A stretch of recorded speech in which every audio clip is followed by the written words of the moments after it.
We're going to spend a little time talking about circles and geometric shapes related to circles, like spheres and cylinders.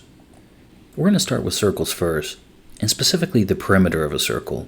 Let's talk about why formulas are important when dealing with circles. Let's say you own a landscaping company, for example.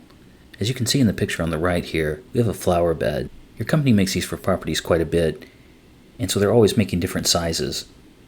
Let's say you're going to put edging around this and you need to know what length of edging to take with you to the job. You could go out each time and measure it out and then go back and cut the amount you need and bring it back. But if you had a handy formula, you could ask the client to measure the diameter or the radius and calculate what you need, so you only need to make one trip.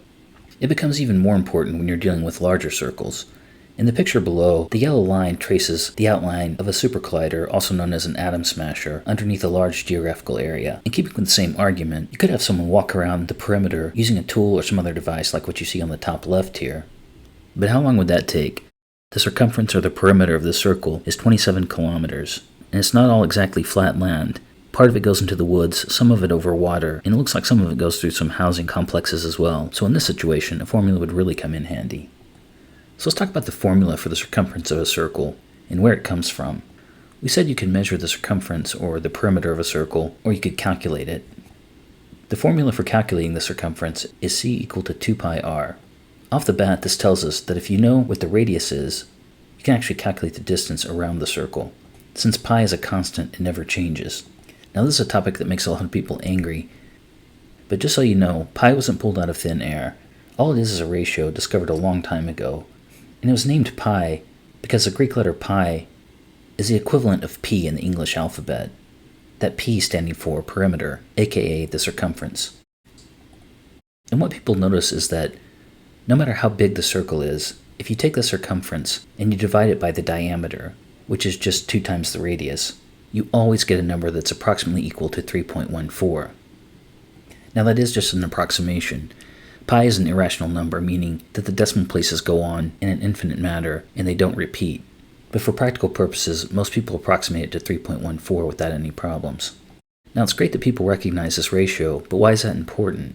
Well, the simple answer is that, especially for large circles, it's really a big pain to walk around and try to measure the perimeter or circumference. And so, if you can walk in a straight line from the edge of a circle to the center and get the radius, then you can just calculate the perimeter, and that helps when gathering materials for building projects and the like. So that's how we can calculate the circumference or perimeter of a circle given the radius. So let's talk about how we find the area of a circle. That's a little more difficult to work out in terms of something like length. So let's take a look at this diagram here. As you can see, we split up this circle into a lot of slices, and then we rearranged them on the right here. Now the different colors are just to make it a little more readable, and to show you something. If you keep splitting these in half and arranging them like we've done here, what you'll soon see is that you start to go from a parallelogram to a rectangle. If you put as many of these wedges on the top as you do the bottom, and then you measure a line along one of them, what you have is half the circumference, right? Because the other half can be approximated on the other side here.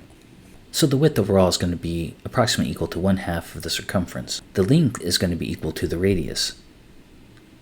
So just like with a rectangle, if we multiply length times the width we said is 1/2 the circumference, and we multiply that by the length, which is the radius.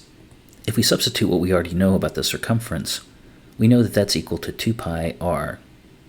If we combine all these terms, the 1/2 here cancels out with the 2 here, and we're left with pi r times r, or pi r squared.